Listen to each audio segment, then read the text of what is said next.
Hi வணக்கம், welcome to அம்மங்கா kitchen.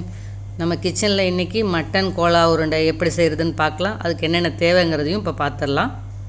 Mutton Cola உருண்டைக்கு 1/4 kilo மட்டனை இது மாதிரி கொத்தி வாங்கி எடுத்துகிட்டு வந்தாச்சு.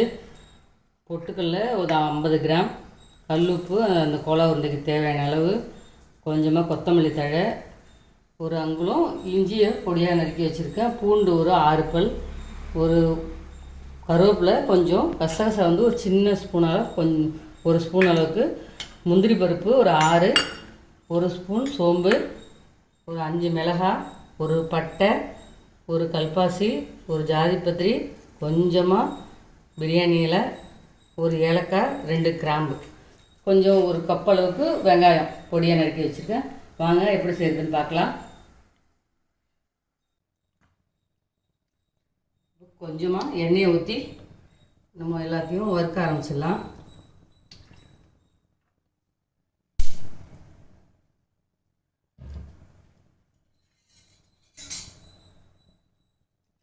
இதில் பட்டை, கல்பாசி, ஜாதிபத்திரி, ஒரு ஏலக்காய், 2 கிராம்பு, கொஞ்சமாக பிரியாணி இலை, ஒரு ஸ்டார் பூ, ஒரு 4-5 மிளகாய், இது முதல்ல போட்டு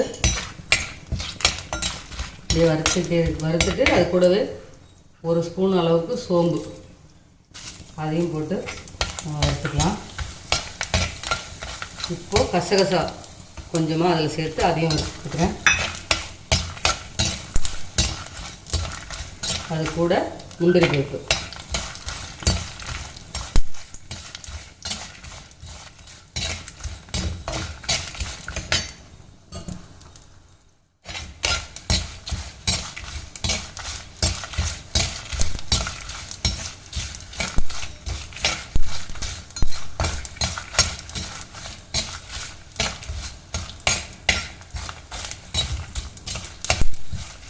நல்லா வறுபடுற வாசனை வர ஆரம்பிச்சிருச்சு. இப்போது அதில் நம்ம கட் பண்ணி வச்சுருக்கிற இஞ்சியையும் கட் பண்ணி வச்சுருக்கிற பூண்டையும் அதில் சேர்த்து நல்லா வதக்கிக்கலாம்.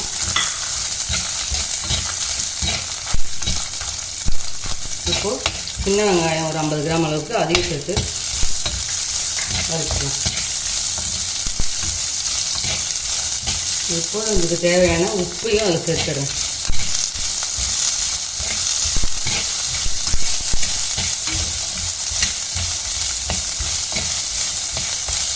அது கூட கருவேப்பிலை,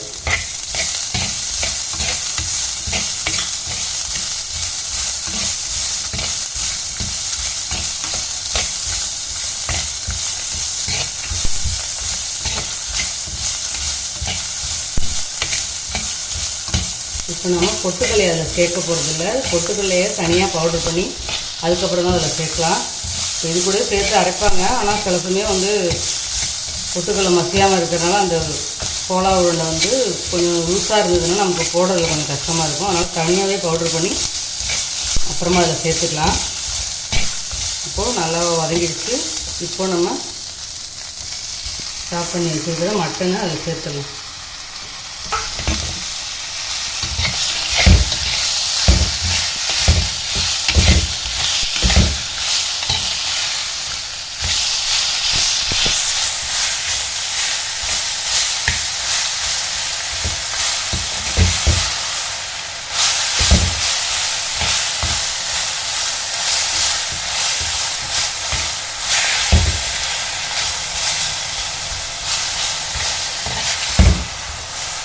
நல்லா இது அப்படியே வதங்க ஆரம்பிச்சதுன்னா தண்ணி இருக்கிற தண்ணியெல்லாம் கொஞ்சம் கொஞ்சமாக விடும்.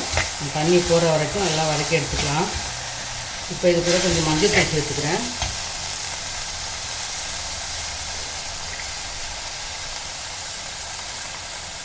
கொஞ்சமாக மஞ்சள் தூள்,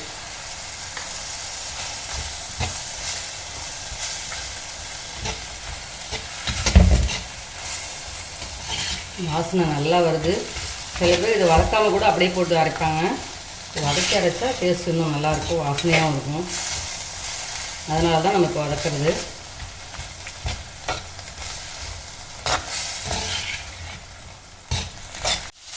நல்லா வதங்கிடுச்சு.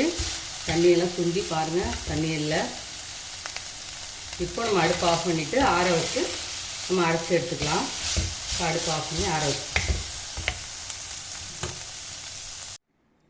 இப்போ ஆறிடுச்சு. நம்ம இது மிக்சியில் சேர்த்துட்டு நம்ம எடுத்து வச்சுருக்கிற கொத்தமல்லி தழை அதில் சேர்த்துக்கலாம்.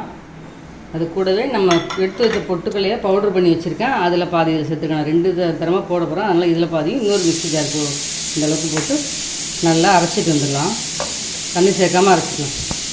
அரைச்சிட்டு வந்துட்டோம். இந்த பவுட்ரு பண்ணி வச்சுருக்கு பொட்டுக்கல்லையும் அதில் சேர்த்ததுனால கரெக்டாக நம்ம உருண்டுற பதத்துக்கு நம்ம ரெடி ஆகிடுச்சு. இதை அப்படியே உருண்டிக்கலாம்.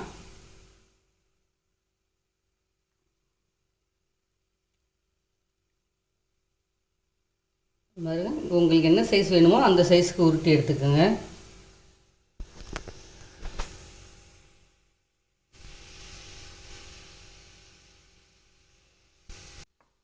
ஒரே சைஸாக உருட்டி எடுத்துக்கிட்டாக்கா எண்ணெயில் போடும்போது ஈவனாக வேகும். சின்னது பெருசுமாக போட்டாக்கா சின்னது சீக்கிரம் வெந்து கருகி போயிடும்.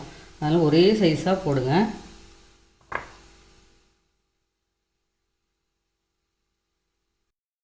இதே மாதிரி எல்லா உருண்டைகளையும் கையில் ஒட்டுச்சுன்னா கூட கொஞ்சம் எண்ணெயை தடவிக்கிட்டு எல்லாத்தையும் உருட்டி ஒரு பிளேட்டில் எடுத்து வச்சுக்கலாம். நம்ம எல்லாத்தையும் உருண்டதுக்கப்புறமா நம்ம எண்ணெயில் போட்டு பொரிச்சு எடுக்கலாம். பாருங்கள், சூப்பராக எல்லா உருண்டைகளும் உருட்டியாச்சு. இதுக்கப்புறம் நம்ம கடாயில் எண்ணெயை ஊற்றி பொரிச்சு எடுக்க வேண்டியது தான். எண்ணெய் சூடாகிடுச்சு. இதுக்கப்புறம் நம்ம உருண்டி வச்சுருக்கிற மட்டன் கோலாவை அதில் போட்டு பொரிச்சு எடுக்க வேண்டியது தான். அடுப்பை ரொம்ப ஹையில் வச்சிடாதீங்க, மேலே நல்லா கருகிடும், உள்ளே வேகாமல் இருக்கும். அதனால் மீடியம் ஃப்ளேம்லேயே வச்சு நம்ம பொரிச்சிக்கலாம். எண்ணெய் சட்டியில் இருக்கிற எண்ணெய் ஃபுல் அளவுக்கும் நம்ம உருண்டை போட வேணாம், பாதி அளவுக்கு போட்டு பொரிச்சு எடுத்தால் தான் நல்லா பொரியும். சூப்பராக ரெடி ஆகிட்டுருக்கு நம்மளோட மட்டன் கோலா உருண்டை. பாருங்கள், ஒரு அட்டகாசமான மட்டன் கோலா உருண்டை அருமையாக ரெடி ஆகிடுச்சு. நல்லா டேஸ்ட்டாக சூப்பராக இருக்குது. இதே மாதிரி உங்கள் வீட்லேயே ட்ரை பண்ணி பார்த்துட்டு எப்படி இருக்குன்னு கமெண்ட்டில் சொல்லுங்கள். நம்ம அம்மங்கா கிச்சனை லைக் பண்ணுங்கள், ஷேர் பண்ணுங்கள், சப்ஸ்கிரைப் பண்ணுங்கள். நன்றி, வணக்கம்.